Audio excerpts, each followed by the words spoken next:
ये जो रिकॉर्डिंग होगी ना, ये आप लोग को टेलीग्राम के ऊपर मिल जाएगी, टेलीग्राम लिंक में अगर आप जुड़ जाएंगे तो। क्योंकि बिहार जुडिशल सर्विसेज की हम लोग जब पर बात करते हैं ना, तो यहाँ पर देखिए अभी 3 स्टेज में बना हुआ है एग्जाम, आप में से बहुत लोग जानते होंगे। तो इसमें आपका एक पीटी का एग्जाम होता है, एक मेंस का एग्जाम होता है, और तीसरा इंटरव्यू का एग्जाम होता है। ठीक है। अब इसमें कहानी क्या होती है वो जरा समझना है। पीटी में आपके 2 पेपर होते हैं, एक होता है लॉ का पेपर होता है, और एक होता है जीके जीएस का पेपर होता है। अब ये जीके जीएस और लॉ, ये 150 नंबर का होता है, जीके लॉ, और जीके जीएस होता है 100 नंबर का। यानी टोटल जो पीटी का जो पेटेज होता है वो 250 नंबर का होता है। अब इसी में आपका कैटेगरी वाइज चलता है कि भाई अगर आप ओबीसी से हैं, ईबीसी से हैं, जनरल हैं, एससी हैं, एसटी हैं, तो उसके हिसाब से यहाँ पर आपका मार्किंग बनता है।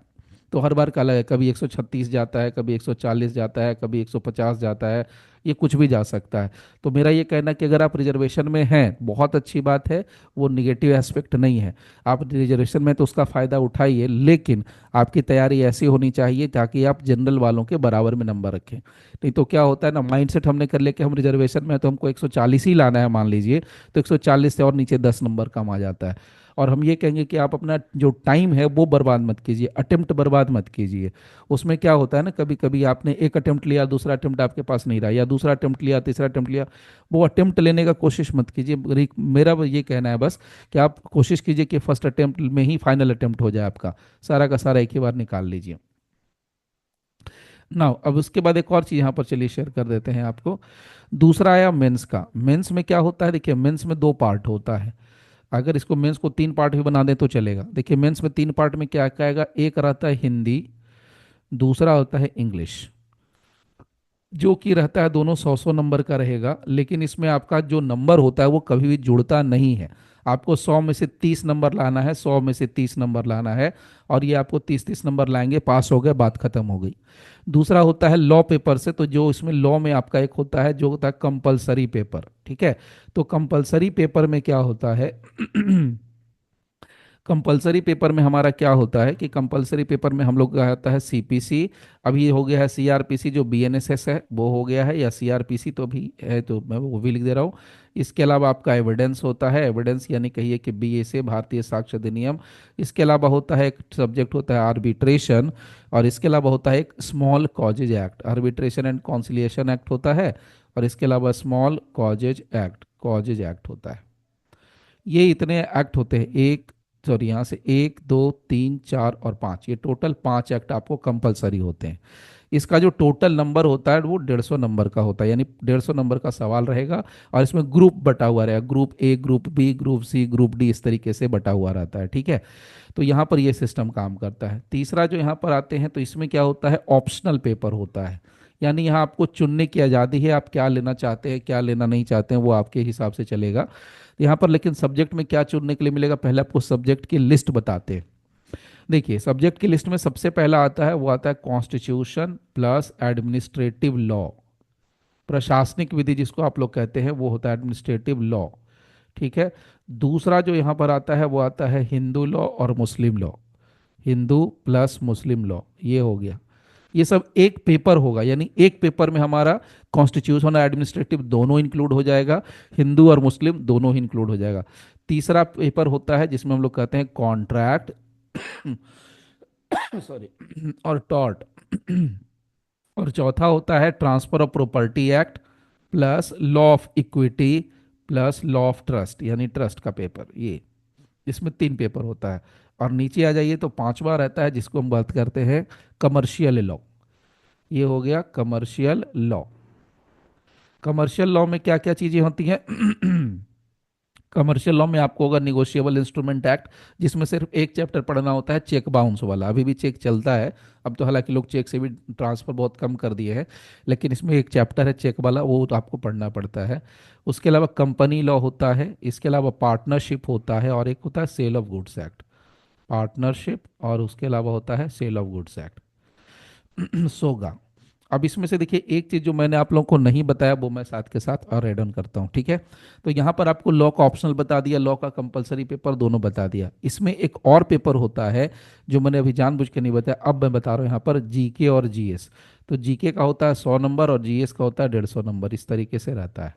यानी कि ये दोनों अगर मिला देंगे तो 250 नंबर का ये हो जाता है। ठीक है, ये 100 और 150, ये 250 नंबर का हो गया। और यहाँ पर ये 200, तो खैर इसका नंबर जुड़ता नहीं तो इसको काउंट नहीं करिए। ऑप्शनल में क्या है अपने पास, इंटरेस्टिंग फैक्ट ये होता है कि ये जो आपके पास 5 पेपर है, देयर आर 5 पेपर्स, ये 5 पेपर में से अपने को 3 ही पेपर चुनना है। यानी आप 3 कोई भी बढ़िया से आपका पढ़ा हुआ जो है, जिस पर आपका कमांड है, अच्छा लगना नहीं चाहिए। फिर से मैं रिपीट कर रहा हूँ, अच्छा नहीं लगना चाहिए। अच्छा तो मेरे को सचिन तेंदुलकर लगता है, तो अच्छा तो मेरे को माधुरी दीक्षित लगती है, वो नहीं, जो आपके पास रहे, आपके समझ में रहे, जिसका आप आंसर बना दीजिए। अच्छा लगना नहीं है। बहुत लोग कहते हैं कि सर मेरे को कॉन्स्टिट्यूशन बहुत अच्छा लगता है, हिंदू लॉ मुस्लिम लॉ बहुत अच्छा लगता है, कॉन्ट्रैक्ट बहुत अच्छा लगता है, किसी को ट्रांसफर ऑफ प्रॉपर्टी एक्ट बोलते हैं बहुत अच्छा लगता है, कोई कहते हैं जी कमर्शियल लॉ बहुत अच्छा लगता है। भाई अच्छा लगना that is difference. I like, किसी चीज़ को मैं लाइक करता हूँ अलग बात है, लेकिन कोई चीज़ मेरे पास है वो अलग बात है। ठीक है, तो मैं ऐश्वर्या राय को लाइक करता हूँ लेकिन ऐश्वर्या राय मेरे पास है नहीं, तो उसके लाइक करने का मेरे को कोई फायदा है नहीं। तो मतलब को समझिए बात को सीधे सीधे शब्दों में, कि यहाँ पर आपको अगर कोई पेपर लेना है तो आप उस पेपर का सिलेक्शन कीजिए जिस पे आपका अच्छे से कमांड हो सकता है, जिसका आप आंसर लिखने के लिए कैपेबल हैं 3 घंटे के अंदर। ठीक है, तो यहाँ पर आपको बहुत समझदारी से चूज करना है 5 पेपर में से। अक्सर लोग क्या करते हैं कि लोग कॉन्स्टिट्यूशन ले लेते हैं, कॉन्ट्रैक्ट ले लेते हैं, मैं ये नहीं कहता हूँ कोई गलत सिलेक्शन है, लेकिन कॉन्ट्रैक्ट और टॉट एक ऐसा सब्जेक्ट है, मैं ऐसे बता दे रहा हूँ एडवांस में, कॉन्ट्रैक्ट और टॉट एक ऐसा सब्जेक्ट है जिसमें कि अक्सर क्वेश्चंस जो होते हैं ना बहुत लेंदी होंगे या ट्विस्टेड होंगे, और जितना टाइम मिलता है उस हिसाब से बहुत लोग पढ़ते नहीं हैं। यानी हमने जितना एफर्ट लिया होता है उस हिसाब से हमारा नहीं होता। हाँ, ये नहीं है कि कोई लोग निकालते नहीं, बहुत लोग ऐसे हैं जिनका कॉन्ट्रैक्ट पर ही कमांड है पूरा बहुत बढ़िया, तो वो निकाल लेंगे। अगर आपका बहुत बढ़िया इन डेप्थ नॉलेज नहीं है कॉन्ट्रैक्ट पर, तब मुश्किल है थोड़ा। ठीक है, उसी अब थोड़ा सा पैटर्न इन्होंने क्या कर दिया, बिहार जुडिशरी ने धीरे धीरे धीरे धीरे चेंज कर दिया। अब वो क्या कर रहे हैं, धीरे धीरे इन डेप्थ क्वेश्चन पूछ रहे हैं। पहले क्या होता था कि एक सिंपल क्वेश्चन आता था, जैसे सिंपल क्वेश्चन में क्या आएगा, मान लीजिए सीधे बोल देंगे कि भाई बिना वारंट के अरेस्ट करने का क्या क्या प्रोविजंस है, कहाँ कहाँ प्रोविजंस है ये बता दो, ये लिख के देना है। तो अगर आपसे सीधा सवाल पूछा provisions related with the arrest without warrant, तो इसमें ज़्यादा आपको मेहनत नहीं है। लेकिन अब इसी सवाल को ट्विस्ट करके पूछा जाता है, एक पर्सन है, बी ए और बी दो दोस्त हैं, ये दोनों कहीं जा रहे थे, पुलिस ने इसको रोका, कहानी बनाई, पूरी एक प्रॉब्लम बेस्ड क्वेश्चन बना दिया, और प्रॉब्लम बेस्ड क्वेश्चन बना के इसको थोड़ा ट्विस्ट करके और आपको सवाल देंगे। तो सवाल पढ़ने में भी टाइम लगेगा, उसका क्या प्रिंसिपल होगा उसका एप्लीकेशन भी करना है, उसके साथ उसका जो कंक्लूजन है वो भी लिखना है। तो इसीलिए मेंस का जो आंसर राइटिंग है बहुत मायने रखता है। अभी एक रिसेंटली मैंने आपको देखा था, उसमें क्या था, एक कैंडिडेट है जनरल कैटेगरी का। ठीक है, मैं बताता हूँ आपको कहानी क्या है। एक जनरल कैटेगरी का कैंडिडेट है, उसका पीटी क्लियर होता है, मेंस भी क्लियर होता है, और इंटरव्यू भी क्लियर होता है। मज़ेदार चीज़ क्या है, जब तक पीटी नहीं क्लियर होगा तब तक ऑब्वियसली मेंस में नहीं आप जाओगे, जब तक मेंस नहीं क्लियर होगा ऑब्वियसली आप इंटरव्यू में नहीं जाओगे। इंटरव्यू में उसका था 80 नंबर। कितने नंबर, 80 नंबर मेंस में, लेकिन उसका नंबर कम था। तो मेंस का नंबर और इंटरव्यू का नंबर दोनों जोड़ करके ही आपका फाइनल रिजल्ट बनता है। जब भी ये फाइनल रिजल्ट बनता है तो जो फाइनल कट ऑफ हुआ उसमें अगर आपका मेरिट लिस्ट में नंबर आया तब तो आपका सिलेक्शन हुआ, नहीं तो नहीं, उसका 6 नंबर से रह गया। मतलब सोचिए सालों की जो पढ़ाई है वो सिर्फ 6 नंबर पे कहानी खत्म। अब यहाँ पर इंटरव्यू के लिए मैं बता दूं कि इंटरव्यू में 100 नंबर का इंटरव्यू होता है, और इंटरव्यू, हाँ मैं कलर इसका चेंज कर दे, ये इंटरव्यू है, इंटरव्यू के लिए 100 नंबर का होता है जिसमें आपको सिर्फ 35 नंबर ही लाना होता है। अब ये 35 नंबर से ऊपर ले आया, 80 नंबर ले आया, 80 नंबर, 80 मार्क्स, फिर भी उसका सिलेक्शन नहीं हुआ। तो कहाँ पर गड़बड़ हो गई, मेंस के आंसर राइटिंग में गड़बड़ हो जाती है।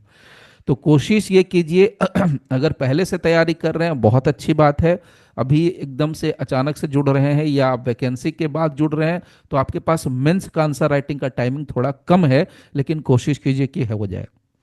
अच्छा, अब ये देखिए कि वैकेंसी अब आने वाली है, मतलब मार्च मार्च में हो सकता है निकल जाए, या इसी वीक में कभी भी निकल जाए, ऐसा हो सकता है। ठीक है, बहुत मोस्ट प्रोबेबल है कि आ जाएगा। 172 जुडिशियल सर्विसेज के लिए आने वाली है वैकेंसी। ओके, दूसरा दूसरा इसमें आता है एपीओ। एपीओ के लमसम 240 से 250 के बीच में एक्सपेक्टेड है कि एपीओ के लिए आने वाला है। ठीक, अब देखिए मैं अभी जुडिशरी का आपको बताता हूँ, जुडिशरी में क्या कॉन्सेप्ट चलता है। अभी मान लीजिए वैकेंसी फरवरी या मार्च में आ जाता है या कभी भी आता है, तो जो पहले का पैटर्न है उसके अकॉर्डिंग बता रहा हूँ। ठीक है, तो यहाँ पर आ गया आपके पास नोटिफिकेशन। ओके, अब नोटिफिकेशन आया फरवरी मार्च 2025 में। उसके बाद मैक्सिमम ये जून से जुलाई, मोस्ट प्रोबेबली जून में ही ज़्यादा चांस रखिए, जून से जुलाई में इनका पीटी का एग्जाम ले लेंगे। ये भरी गर्मी में लेते हैं, जून जुलाई के आसपास ले लेंगे। जो लास्ट वाला लिए थे 32 वाला जो लिया था, जहाँ तक मुझे याद है ये जून के महीने में ही लिया था, ठीक है, 32वीं, अभी हम लोग 33वीं की बात कर रहे हैं। तो यहाँ पर अपना पीटी का एग्जाम ले लेते हैं। फिर क्या करेंगे, नवंबर वाला जो टाइम होता है, नवंबर दिसंबर वाला टाइम, जो छठ के आसपास का टाइम होगा या नवंबर दिसंबर का जो टाइम होगा, वहाँ पर ये मेंस का एग्जाम ले लेंगे। और मेंस का जब पेपर चेक होगा, यानी जो एग्जाम की जो कॉपी चेक होगी, वो चेक होकर के फिर नेक्स्ट ईयर 2026 लगेगा आपका। और 2026 के आप मान के चलिए अप्रैल जून तक ये निकल जाएगा, या सॉरी 2026 का ये लास्ट पकड़ के चलिए अगस्त सितंबर तक आपको फाइनल रिजल्ट दे देंगे। सितंबर अक्टूबर तक जाके ये फाइनल 6-7 महीना 8 महीने का समय लेते हैं, जिसमें कॉपी चेक करते हैं। अगर 172 कैंडिडेट है तो 172 कैंडिडेट मान के चले हम लोग, तो 172 कैंडिडेट तो आएगा नहीं मेंस में, मेंस में तो उससे ज़्यादा रहेंगे। हो सकता है कि 17,000 कैंडिडेट हो, तो 17,000 कैंडिडेट का कॉपी चेक करने में समय लगता है। और एक बंदा लिख रहा है 5 पेपर लॉ का, 5 पेपर लॉ का लिख रहा है कम से कम, मोटे तौर पे देखिए, 3 तो उधर ही लिख रहा है, एक चौथा अपना लिख रहा है ऑप्शनल, और एक लिख रहा है जीके जीएस। तो 5 पेपर तो ऐसे भी है, हिंदी इंग्लिश को मैंने साइड ही कर दिया फिर भी, तो इतना आपको समय लगता ही लगता है। तो ये हो गया आपका पूरा सिस्टम। अब इसमें आपको करना क्या चाहिए, अब मेरे को तो आप में से किसी का नहीं पता है कि आप में से कितने लोग तैयारी कर रहे हैं नहीं कर रहे, मुझे नहीं पता। बट अभी जो स्ट्रैटेजी है, इस पर अभी तक जो मैं आपसे पूछ रहा हूँ, इसमें किसी को कोई डाउट है तो बताइए। अभी तक किसी को कोई डाउट है तो बताइए, किसी तरह का कोई क्वेश्चन है तो बिंदास पूछ लीजिए, कोई डाउट नहीं है, ठीक है। एनीवन? नहीं सर, कोई डाउट नहीं। ठीक है। अब देखिए इसमें हम लोग करेंगे क्या, अब एक बात और यहाँ पर शेयर ही कर देता हूँ, किसी को भी डाउट होगा तो पूछ ले, पूछने के लिए हिचकिचाना नहीं है। बहुत बार होता है कि लोग इंस्टीट्यूट में पूछने के लिए आपको चिट लाओ ये लाओ, नहीं, मैं डायरेक्ट कह रहा हूँ पूछ लीजिए लाइव। ठीक है, समझिए आप फिजिकल ही हैं एक तरीके से, बट आप थोड़ा कंफर्टेबल जोन में हैं। अब देखिए यहाँ पर क्या हम लोग करते हैं, जैसे अब मान लीजिए कि अब मेंस है और एक पीटी है, तो पीटी के लिए क्या करना होगा, पीटी के लिए भी आपको, अगर आप प्रीवियस ईयर का क्वेश्चन देखिएगा, लास्ट ईयर का जब आप क्वेश्चन देखेंगे, हम लोग रात वाले में हम लोग आपको क्वेश्चन भी दिखाएंगे, पूरा एक सिस्टम बना के अभी पूरा तैयार हो रहा है, तो पूरा पीडीएफ रेडी हो जाएगा। तो उसमें जो पूरा का पूरा जो क्वेश्चन का पैटर्न है वो एक एक पेज का है। मैंने क्वेश्चन जो पूछा गया है, एक पूरा A3 साइज A4 साइज का जो पेपर आता है क्वेश्चन पेपर, वो पूरा पेज से भरा हो, मतलब एक क्वेश्चन में एक पेज खत्म है। मेरे सीधे कहने का मतलब वो जो क्वेश्चन का जो पैटर्न है ना, वो इन डेप्थ है, प्रॉब्लम बेस्ड है, लेंदी है, तो उसको आपको पढ़ने में समय लगेगा। तो थोड़ा प्रैक्टिस अभी से कीजिए और थोड़ा इन डेप्थ नॉलेज रखिए, तो आपका हो जाएगा। तो इसमें हम लोग करेंगे क्या, हम लोग यहाँ पर स्ट्रैटेजी एक सिंपल कर रहे हैं। हम लोग क्या करेंगे, जो नॉर्मल जो पीटी का जो क्लास होगा वो तो खैर होगा ही होगा हम लोगों के यहाँ। इसके अलावा हम आप लोग को वन लाइनर देंगे 170, 170। और ये मैं बता रहा हूँ अभी तक मेरे को लगता है, जहाँ तक मेरा नॉलेज है या जहाँ तक मेरा लिमिटेड एक्सपीरियंस है आपके हिसाब से, तो यहाँ पर मैंने अभी तक कहीं नहीं देखा है कि आपको मिक्स मिलता है। वहाँ पर क्या करते हैं लोग, सब्जेक्ट वाइज देते हैं। मैं सब्जेक्ट वाइज आपके पास टाइम नहीं है पढ़ने का इतना कम समय में, तो मैं आपको 170 कम से कम मेरा टारगेट है कि 170 आपको वन लाइनर दूंगा। 170 वन लाइनर आपको एक सप्ताह का समय रहेगा, आप उसको पढ़ेंगे और उसके बाद उसका टेस्ट देंगे। आपने पहले वन लाइनर पढ़ लिया, अब ये वन लाइनर जो है आपको क्या काम करेगा, ये पीटी के एग्जाम में तो काम करेगा ही करेगा, इसके अलावा इंटरव्यू में भी करेगा, और मेंस में जहां पर आपको केस लॉ लिखना है या कुछ बात लिखनी है, वहां पर भी ये तीनों जगह पर काम करेगा। अगर डायरेक्ट हिट करें इसको, तो ये पीटी में काम करेगा, इंटरव्यू में काम करेगा।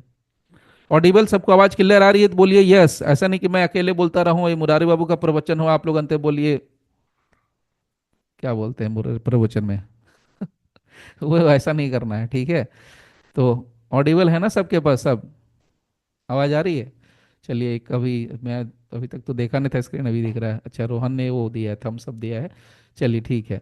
बाकी लोग केशव हैं, रोहन है, शुभ है, बिमलेश जी हैं। अच्छा बिमलेश जी का तो खैर कैमरा ही ऑन है, ओके डन। तो आई होप सो कि अभी कुछ कुछ बातें मैंने क्लियर कर दी होगी। अगर आपको कोई भी डाउट है, किसी भी तरह का डाउट है, कोई क्वेश्चन है, तो आप पूछ सकते हैं, ठीक है, कुछ भी रिलेटेड टू द टॉपिक आप उससे पूछ लीजिए। ये मत पूछेगा कि मेरे घर में भी क्या बन रहा है, मेरे को खुद नहीं पता क्या बन रहा है। खाने में क्या खा रहे हैं, ये मत पूछिएगा। ठीक है।